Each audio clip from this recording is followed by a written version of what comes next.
Hey, it's been about 48 hours since my last drug use. Hope you're doing well. I'm doing okay. It's been a crazy day. So it's day two, technically, of being off drugs. Or hopefully alcohol free for you, if that's your drug. Alcohol always led to drugs, so I'm probably going to stop doing both.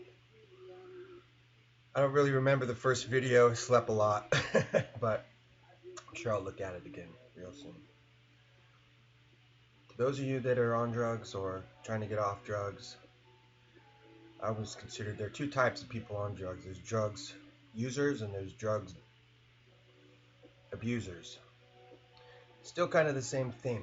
I always feel that I learned something a few times on drugs, and those of you who never learned anything on drugs, then definitely you should stop doing drugs. Because if you haven't learned by now, you ain't gonna learn, and you were never ever meant to do drugs. And I'm not saying any of us were really ever meant to do drugs, but sometimes there's a purpose that we don't know about. I've always told myself, well, hopefully one day all my drug use and drug abuse and drug excuses and drug blah blah blah will be able to help somebody one day get through it and get off drugs. And so that's really why I'm doing this video. Never want to regret the past, but I do regret some of the things I did do in the past. So this is my way of trying to make up for some of the wrongs I did. So I'm glad that you're watching this next day. I'm glad I made it this next day. And this is going to be exciting because there's a bunch of crazy things going through my head. And it's part of the process. If you've never gotten off drugs or learned how to do it, go online, look, and know what to expect. Know that, after a few days on certain drugs, you're going to feel a certain way. And after a month, you're going to feel a certain way. Prepare yourself. Prepare to go through what you're supposed to go through. What science has told us, hey, your body's going to be going through these things. So you know that when you're mad at somebody or you're acting crazy, well, at least there's an excuse on why, you know.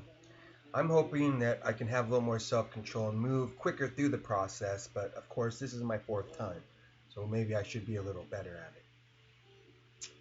Kind of rambling today because the last drug I was on, made me go real fast, if you know what I mean. So my brain's going a mile a minute because I'm kind of excited.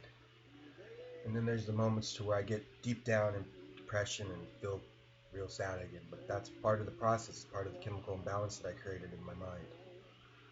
Because it's more mental than physical, and if you understand the mental part, then you'll understand why you feel the way you do. I learned a lot about my drug. I'm reprogramming my brain because I programmed it to work a certain way, and it relied on that drug. Now that I take it away, it has to reprogram itself, so it gets very frustrated, as do I. Well, my heart's telling me that this is enough for today. One of my secrets, too, is I pray a lot. I do pray when I don't know what else to think or I feel alone, and you pray to whoever you feel you need to pray to. I know who I pray to, so if you ever want to know, I'll tell you. But for some reason, I love all of you, and I don't think that's a bad thing, so thanks for watching the next second day with me, and I'll see you on the next.